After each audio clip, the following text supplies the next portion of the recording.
There are a lot of people with opinions about gender, but today we science. You guys ready for some bullshit science? Oh, here we go, ladies and gentlemen, some bullshit science. I hear you do some sciencing now and then, Vanessa. You could say that.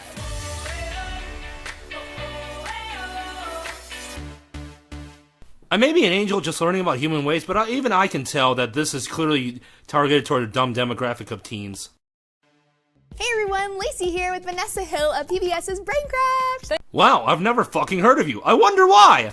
Thanks for having me on. Yeah, of course, thanks for joining me. So the old saying goes, men are from Mars and women are from Venus. And there's a lot of debate about this. Which comes from a book written by a marriage and relationship counselor who has proven many times over that gender roles are real.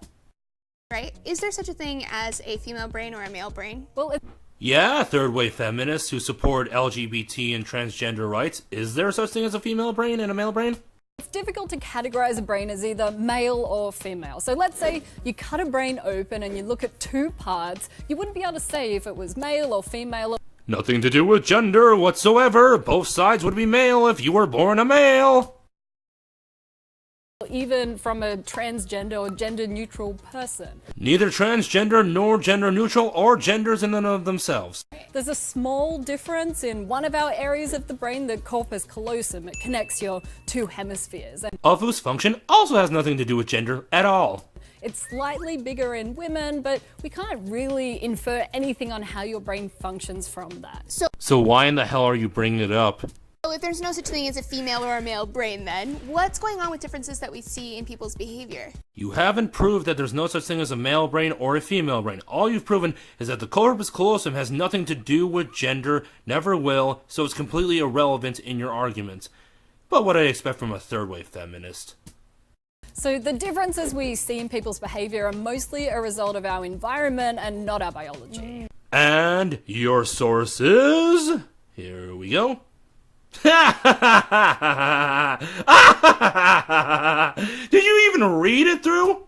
Which then goes on to produce stereotypes, right? Or in other words, widely held ideas about how someone will behave because of their gender. Exactly, and reminding people of their gender, of these gender stereotypes, creates something called a stereotype threat, where people tend to perform in ways that just reinforces this stereotype. For example, many studies have found that males and females perform similarly in math tests, but when female students are asked to report their gender at the top of a math test before they start, their performance is worse. And when the hell are women ever asked that? And what about boys?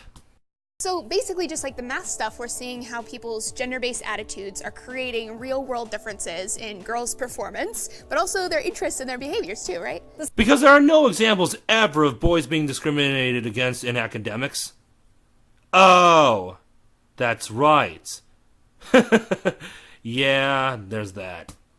Something called implicit bias that comes into play in a big way. Now, implicit bias is our bias that we have in our judgment and behavior towards people that we don't even realize we have. Right, which is really sneaky. Even people who are super aware that we're not immune. We're not immune to these influences. In the 80s, some orchestras introduced blind auditions, where candidates would audition behind a screen to conceal their gender.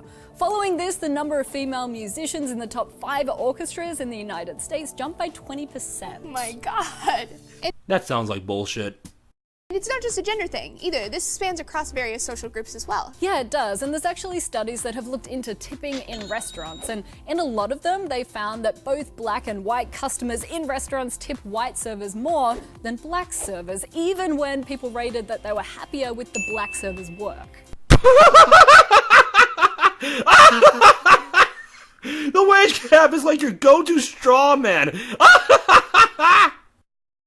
This actually reminds me of the elections too. I don't know if you're following it, but there was recently this big outcry again that Hillary is always screaming and shouting when she's just talking. And to me, that says that gender stereotypes have a huge effect on how we perceive what's going on in front of our very eyes. Yeah, and to me that seems really unfair, because when you think about it, all of the candidates perform in the same way. They behave in the same way. Yeah, I would just like to point out the fact of how many times Clinton has basically lied through her teeth. some of them even yell more. I kind of think that we keep looking for differences in this research because we kind of want it to be true. Instead, we keep trapping ourselves in these gender identities that we've created, and they're continually reinforced by our implicit bias. Or maybe, just maybe, they're biological and are observable from birth. Deal with it. This is really interesting stuff. Thank you so much for sharing all of your knowledge with us, course. Vanessa. I really appreciate it. And for everyone else out there, you should definitely check out Vanessa's show, Braincraft, which you can find right here. And we'll see you next time. Bye! Aw, that's it? What about when you guys were gonna get your science on? You said you were gonna get your science on! What happened? Here we go.